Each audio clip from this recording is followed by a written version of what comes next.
ഇനി മറ്റൊരു റിപ്പോർട്ടിലേക്കാണ്. Tamil Nadu governor RN രവിയെ വിമർശിച്ച് മുഖ്യമന്ത്രി MK സ്റ്റാലിൻ. ഗവർണർ നയപ്രഖ്യാപന പ്രസംഗം നടത്താതിരുന്നത് ഉത്തരവാദിത്തങ്ങളുടെ ലംഘനമാണ്. ഗവർണർ തമിഴ് തായ് വാഴ്ത്തിനെ അപമാനിച്ചു. ഗവർണറുടെ ഓരോ പ്രവൃത്തിയിലും രാഷ്ട്രീയ ലക്ഷ്യങ്ങളുണ്ടെന്നും തമിഴ്നാട് മുഖ്യമന്ത്രി വിമർശിച്ചു. മുഹമ്മദ് റഹീസ് ചേരുന്നുണ്ട് ചെന്നൈയിൽ നിന്ന് വിവരങ്ങളുമായി. റഹീസ്, ഗവർണർ മുഖ്യമന്ത്രി പോര്, അത് തമിഴ്നാട്ടിൽ സർക്കാർ പോര്, അതിപ്പോഴും ഇങ്ങനെ നടക്കുകയാണ്. ഏറ്റവും പുതുതായിട്ടുണ്ടായ പ്രശ്നം എന്താണ്?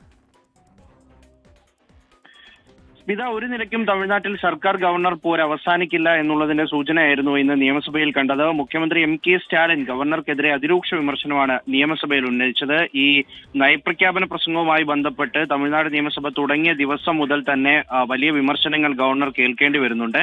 അതായത് ആദ്യ ദിനം തമിഴ് തായ് വാഴ്ത്ത് പാടി, അതിനുശേഷം ഗവർണർ ദേശീയഗാനം ആലപിക്കണമെന്ന് ആവശ്യപ്പെട്ടു. പക്ഷേ ദേശീയഗാനം അവസാനമായി മാത്രമാണ് ചൊല്ലാറുള്ളതെന്നും ഇപ്പോൾ അനുവദിക്കാൻ കഴിയില്ലെന്നും സ്പീക്കറും മുഖ്യമന്ത്രിയും നിലപാടെടുത്തു. അതിൽ പ്രതിഷേധിച്ച് ഗവർണർ അപ്പോൾ തന്നെ സഭ വിട്ടിറങ്ങുകയും ചെയ്തു. ഈ വിഷയം സഭയിൽ വീണ്ടും എത്തിയപ്പോഴാണ് ഗവർണർക്കെതിരെ രൂക്ഷ വിമർശനം സ്റ്റാലിൻ ഉന്നയിക്കുന്നത്. ഗവർണറുടെ ഓരോ പ്രവൃത്തിയിലും രാഷ്ട്രീയ ലക്ഷ്യമുണ്ട്. അദ്ദേഹം എന്തു ചെയ്താലും അതിന് പിന്നിലൊരു രാഷ്ട്രീയം ഒളിപ്പിച്ചു വെച്ചിട്ട് മാത്രമാണ് അത് പ്രവർത്തിക്കാറുള്ളത്.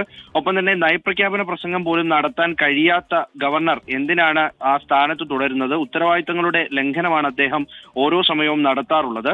തമിഴ് തായ് വാഴ്ത്തിനെയും തമിഴ്നാട് പൈതൃകത്തെയും അതിന്റെ ഒരു സംസ്കാരത്തെയും ഒക്കെ ഗവർണർ എക്കാലവും അപമാനിക്കുകയാണ് ചെയ്തിട്ടുള്ളത്.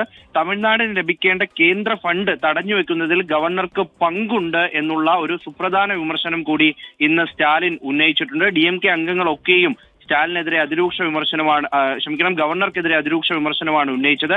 അത്തരത്തിൽ ഗവർണർ സർക്കാർ പോര് തുടർന്നുകൊണ്ടിരിക്കുകയാണ്. സ്മിത, ശരി. ചെന്നൈയിൽ നിന്ന് മുഹമ്മദ് റഹീസ് വിവരങ്ങൾ നൽകിയത്.